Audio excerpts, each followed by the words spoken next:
Big news. In fact, folks, this is great news. Google and YouTube are reinstating accounts they had permanently banned. Think about it. These were creators like Dan Bongino, Sebastian Gorka, Steve Bannon's War Room channel. They were silenced for what the platforms called misinformation about COVID-19 or elections. But now, those same policies have been dropped, and the accounts are coming back. Now, I don't know if they're going to the ones that were banned are going to come back or not, but they can. So yesterday it was too dangerous to hear these things. Today it's apparently fine. It's kind of funny how that works out, isn't it? Now, here's what makes it ironic. When those bans happened, plenty of people cheered. They said, good, shut them down. It's responsible, it's moral, it's ethical, all the other things they claim. But at the very same time, some of the ugliest political speech imaginable was allowed to stay online, defended as free expression. Yeah, free for some, not for others. So let's get this straight. If you were Bongino or Gorka, you got the digital muzzle. But if you're an elected official calling your opponent Hitler, that's apparently fine. Now, folks, that's not balance. That's not consistency. That's a referee who only blows the whistle when your team scores. Yeah. Take Representative Jasmine Crockett. You know, old Jazzy. She flat out said she would keep calling Donald Trump a wannabe Hitler. In interviews, she's argued it's not only acceptable, it's necessary to make that comparison. Even though it's ridiculous. Now, whether you love Trump or hate Trump, that's inflammatory rhetoric. You'd think under the same rules that silenced others, it would get flagged, but it didn't. It was left alone. Interesting. Then there's Vice President Kamala Harris. Remember her? Her word salads? Oh, you can't get enough dressing on them to make them palatable. She publicly warned that Trump's alleged admiration for Hitler's generals was deeply troubling, and she used that comparison to frame him as dangerous. And of course, she used it in an improper way, let's say. So again, whether you agree or disagree with her politics, that's invoking Hitler for the public square. Did that get her banned? Did it get taken down for misinformation or inciting division? Not a chance. Not a chance. Perhaps Google and YouTube were big donors to her weird campaign. And folks, and this isn't just about Hitler comparisons.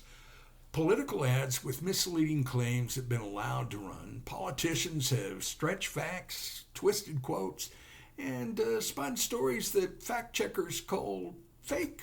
False. Yet their speech is defended as part of democracy. Meanwhile, others lost their entire platforms for statements far less extreme, often for asking questions or simply sharing opinions that a few years later turned out to be closer to the truth than the censors ever admitted. So, if you were in the approved crowd, you got a pass. If you weren't, you got silenced. You know, it's like a kindergarten classroom where one kid gets detention for whispering, "I don't think the snack is healthy," while another is standing on the desk yelling, "You're Hitler, you're Hitler." And the teacher says, "That's just free expression." Oh, that makes sense, right? Think about it. But here's where I don't lose heart. Truth has a way of coming back. Truth has a way of coming back. Accounts once silenced are being restored, policies change, and platforms shift.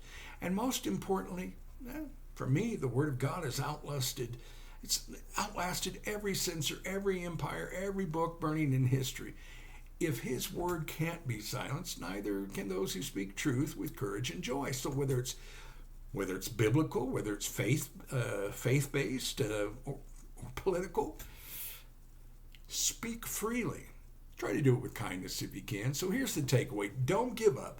Don't let double standards steal your voice. They've tried to steal mine many times.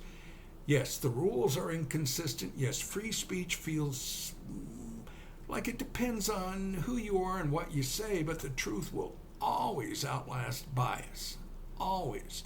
So if this encouraged you, I'd love for you to follow me here And on my other platforms, you'll hear me talking about them a lot. So here on Rumble, it'd be Rumble Insight with Stewart White. On YouTube, it's www.youtube.com/@Insight with Stewart White.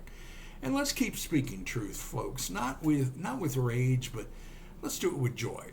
Because truth may get banned for a season, but it never stays buried. So give me your comments, give me your likes. Please subscribe to YouTube. Follow me on Rumble.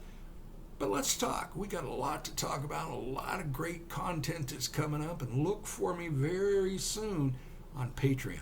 I'll tell you more about that later. So have a good night, a good morning, a good day, whatever it is, wherever you happen to be. And speak freely without fear.